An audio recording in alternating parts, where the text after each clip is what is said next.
జై శ్రీ గణేష్, జై శ్రీరామ్. ఇక్కడ చూసుకున్నట్లయితే మనం ఈవినింగ్ అప్డేట్ కవర్ చేయడానికి అయితే వచ్చేసినాం మన వినాయకుని దగ్గర. చూసుకున్నట్లయితే మన జగన్నాథ స్వామికి అయితే థర్డ్ లేయర్ ఫినిషింగ్ అయిపోయింది కదా, మీరు అందరు చూస్తూ ఉంటారు. మొత్తం థర్డ్ లేయర్ ఫినిషింగ్ అయితే అయిపోయింది, బట్ట పెట్టిర్రు. ఇంకా బట్టి అయితే నీట్గా అయితే ఫినిషింగ్ అయితే ఇచ్చేసారు. చూసుకోండి ఎంతో అందంగా అయితే కనిపిస్తూ ఉన్నారు మన జగన్నాథ స్వామి, ఇంకా సుభద్ర, ఇంకా బలరాం అన్నమాట. ఇక్కడ చూసుకున్నట్లయితే మనకు లక్ష్మీ సమేత హయగ్రీవ స్వామికి అయితే ఫినిషింగ్ వర్క్ అయితే థర్డ్ లేయర్ సంబంధించిన వర్క్ అయితే నడుస్తుంది.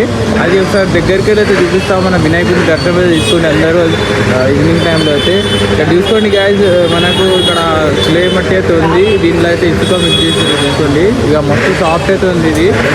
ఒకసారి మీకు దగ్గరికి అయితే చూపిస్తాం. మనకు హయగ్రీవ స్వామికి అయితే మొత్తం ఫినిషింగ్ అయితే ఇచ్చిర్రు అన్నమాట. చూసుకోండి ఈ విధంగా అయితే ఇచ్చిండ్రు.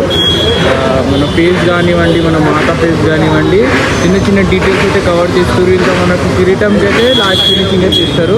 ఇలా డిప్ చేసుకుని అయితే పెడతారన్నమాట. మొత్తం ఫేస్ అయితే స్ట్రక్చర్ వెళ్ళింది ఇక మన హయగ్రీవ స్వామికి. ఫేస్ కానివ్వండి, సైడ్కి హ్యాండ్స్ కానివ్వండి, ఏదైతే మొత్తం స్ట్రక్చర్ అయితే రెడీ చేసిర్రు. మనకు ఈ హ్యాండ్ అయితే లక్ష్మీమాత హ్యాండ్ అయితే రెడీ చేస్తారు అన్నమాట. బట్ట తీసుకుంటారు, బట్టని అయితే తీసుకుని అయితే చేస్తారు అన్నమాట. ఈ విధంగా అయితే ఉంది మొత్తం వైడ్ యాంగిల్ కూడా మన జగన్నాథ స్వామి, ఇంకా వచ్చేసి మన హయగ్రీవ స్వామి. ఈ విధంగా అయితే ఉంది. మనకు వాసవి కన్యక మాత అయితే రెడీ అయ్యడం అయితే జరిగింది. ఇంకా బ్యాక్ సైడ్లో అయితే ట్రీ కనిపిస్తుంది కదా, చూసుకోండి. ఇక్కడ నుంచి ఇది మొత్తం ట్రీ అన్నమాట. దీనికైతే చిన్నగా కొంచెం జాలి అయితే కొట్టిర్రు. ఇది మొత్తం ట్రీ, బ్యాక్ సైడ్ ట్రీ వస్తుంది. ఇక పోగులు లెక్క అయితే ఉన్నాయి చూసుకోండి. బ్యాక్ సైడ్ మొత్తం పోగులు లెక్క ఉంది. ఇక చూసుకోండి మన వాసవి మాత. ఇంకా కొంచెం జూమ్ చేసి చూపిస్తా అందరికీ. చూసుకోండి మన వాసవి మాత ఫేస్ స్ట్రక్చర్ ఎంతో అందంగా అయితే కనిపిస్తుంది. ఇంకా మన చేతులు అయితే ఏదో పాట్ కుండ లెక్క అయితే కనిపిస్తూ ఉంది. మనకు 2 హ్యాండ్స్ అయితే హ్యాండ్స్లో చిలుక ఉంది.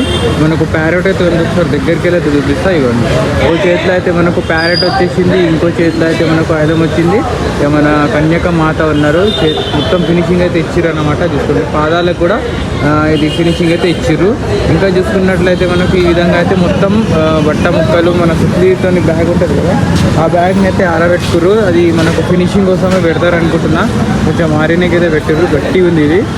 మట్టి లేయర్లో డిప్ చేసి, ప్యూర్ మట్టిలో డిప్ చేసి అయితే ఇట్లా ఆరబెట్టేసారు. వర్కర్స్ అయితే స్నాక్స్ అయితే తీసుకుంటారు ఈవినింగ్ టైంలో అయితే. అందరు వర్క్ అయితే చేస్తారు అన్నమాట. చిన్నగా వర్క్ నడుస్తున్నాయి. మన జోగారావు సార్ వచ్చారు కదా, మొత్తం మట్టికి సంబంధించిన వర్క్ నడుస్తున్నాయి అన్నమాట. చూసుకోండి ఈ విధంగా. మనకు బ్యాక్ సైడ్కి బ్యాక్గ్రౌండ్ తీసుకోండి. ఒకసారి బ్యాక్ సైడ్ కూడా చూపిస్తాను అందరికీ. బ్యాక్గ్రౌండ్లో మనకు వచ్చేసి ఈ విధంగా అయితే ఉంది మొత్తం. తీసుకోండి మన వినాయకుడు అన్నమాట. పైన దాకా అయితే ఉంది. ఇది అయితే మన గ్లోబ్కి సంబంధించినది అన్నమాట. గ్లోబ్ నుంచి పైన బ్యాక్ సైడ్ కూడా మొత్తం రౌండ్ షేప్లో అయితే కాల్ రెడీ చేసారు. మొత్తం ఐరన్ రాడ్లతోనే ఉంది. ఒకసారి మన వినాయకుని ఫేస్ ఒకసారి చూడాలనుకుంటే అది కూడా ఒకసారి మీకు విజువల్స్ చూపిస్తా, కుదిరితే చూపిస్తా. ఓకేనా? ఇవ్వండి ఈ విధంగా అయితే ఉంది. మన వినాయకుని ఫేస్ విజువల్స్ కూడా చూపించాలని ట్రై చేస్తాం మీకు. అది ఒకసారి కుదిరితే మీకు అదైతే చూపిస్తాను అన్నమాట. ఇక గజ్జలమ్మ తల్లి బ్యాక్ సైడ్ వ్యూ అన్నమాట. చూసుకోండి ఈ విధంగా అయితే ఉంది. మనకు మొత్తం ఇది కూడా ఫినిషింగ్ ఎండ్ గారికి అయితే వచ్చేసింది. మన గజ్జలమ్మ తల్లి హెయిర్స్ అనమాట. చూసుకోండి ఈ విధంగా హెయిర్స్ అయితే చేసారు. కిరీటం పాట అయితే చేయలేదు, అది కూడా చేస్తారు అనుకుంటున్నా. ఇక ముంగట్కి ఒకసారి చూపిస్తాను అందరికీ. గజ్జలమ్మ తల్లి కిరీటం పాట అనమాట. హోల్ బాడీ అయితే చూపిస్తలే, ఎందుకంటే అది కొంచెం చూపేది అన్నారు, అందుకనే చూపిస్తలే అనమాట. మొత్తం సారీ కట్టినాక అయితే మొత్తం బాడీ అయితే చూపిస్తా. ఇదైతే ఎంతో అందంగా అయితే కనిపిస్తూ ఉంది. మనకు మొత్తం కవర్ వేసారు కదా, అందుకే మొత్తం చూపించలేకపోతున్నా. అందుకోసం ఒక అప్డేట్ ఇదే అన్నమాట. నెక్స్ట్ అప్డేట్లో అయితే కలుద్దాం. అందరికీ జై శ్రీ గణేష్, జై శ్రీరామ్.